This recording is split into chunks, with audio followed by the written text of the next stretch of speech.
Hello, coin collectors out there. Welcome back to the Big D Canadian Coin channel. Just like the original Big D Coins channel, but with a focus on Canadian coins, which is what we've got right here. We've got a Canadian 1 cent coin. If you're familiar with the Big D Coins channel, you know that we focus on the basics of valuing high mintage coins that you might find in your pocket change. So this one right here might be a little bit harder to find than normal, but you can definitely come across some very cool 1 cent coins in Canada. And what you see here is the 1928 1 cent coin.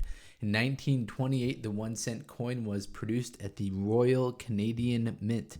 Unlike the United States, it's not going to have different mint marks on it for the mintage of this particular coin because they were all produced at the same mint in the year 1928.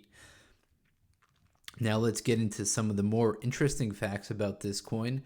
The 1 cent coin was the same design for this particular one that we see right here with George V on the front, was used from 1920 until 1936. It's a bronze coin with 95.5% copper, 3% tin, 1.5% zinc. And it's probably obvious from the look of it, but there is no silver in this coin. So a lot of people collect some of the older coins in the United States based on their silver content. Unfortunately, there's none of that in here, but it still does have a weight of 3.24 grams and it's 95.5% copper. So significantly more value to the coin is based on the metal content of it. Unfortunately, it's just not silver. And as you guys are probably familiar with, Canada stopped making the 1 cent coin in February of 2013, just based on the fact that there's more metal. The value of the metal that goes into these coins is worth significantly more than the face value 1 cent of the coin. Now, before we get into the mintages, let's talk about the design of the coin. I'll flip it over to the front side right here, known as the obverse of the coin. And what we see here is a bust of George V. He's wearing a crown. As we can see at the top right here, my coin is definitely a little bit faded and worn out, but we can still see some cool details of the crown at the top right there. He's facing the left with the lettering which translates going around the top, King George V, Emperor of India, grace of God. So that's what this translates going across the top right here, George V, King of George V, the king right here going across the top, and then Emperor of India by the grace of God going around the outside right here. When we flip it over to the reverse side of the coin, we see the date that the coin was produced down here at the bottom, 1928. We see the face value of the coin, 1 cent right here.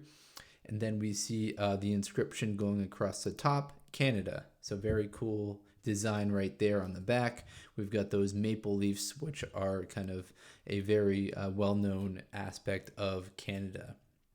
Now flip it over back to the obverse side of the coin. For the mintages of this coin, now keep in mind that the numismatic value of the coin, the value to a coin collector, is going to be derived a lot from the mintage of the coin as well as the condition of the coin.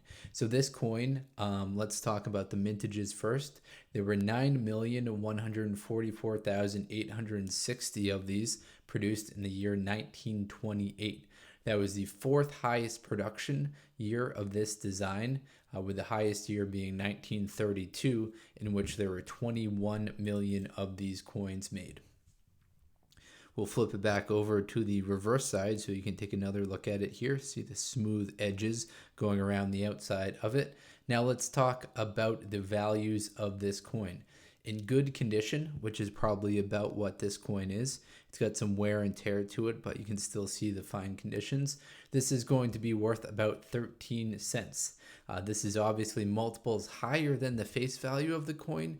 However, it's unlikely that you would transact in just this one coin based on the transaction fees of selling the coin if you were to list it online or if you were to go into a store and buy it.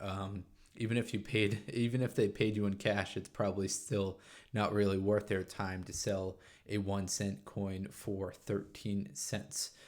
However, once you move up into the nicer grades of the coin, they'll be worth, maybe transacting this individual coin alone. In fine condition, the coin is going to sell for 53 cents. In extremely fine condition, the coin is going to sell for $1.90.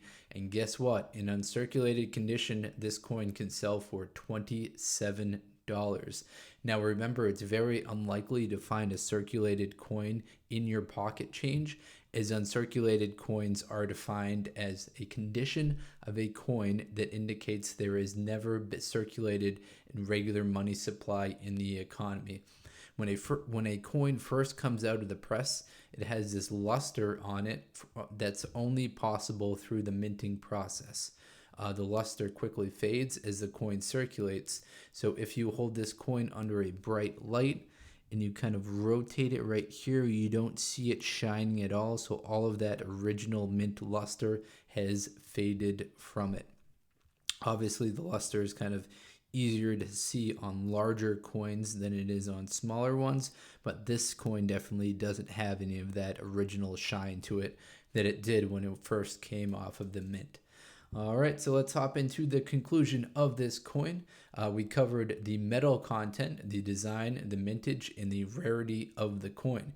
If you have any questions about the value of this coin, feel free to let me know in the comments section, and myself and other community members will do our best to answer that question for you. I do not run a coin dealership, so if you're interested in buying or selling the coin directly, unfortunately, that's not something I can help you out with. Anyway, thanks for watching. Enjoy the other coin videos on this channel. And everyone have a great day out there, and best of luck coin collecting. Enjoy!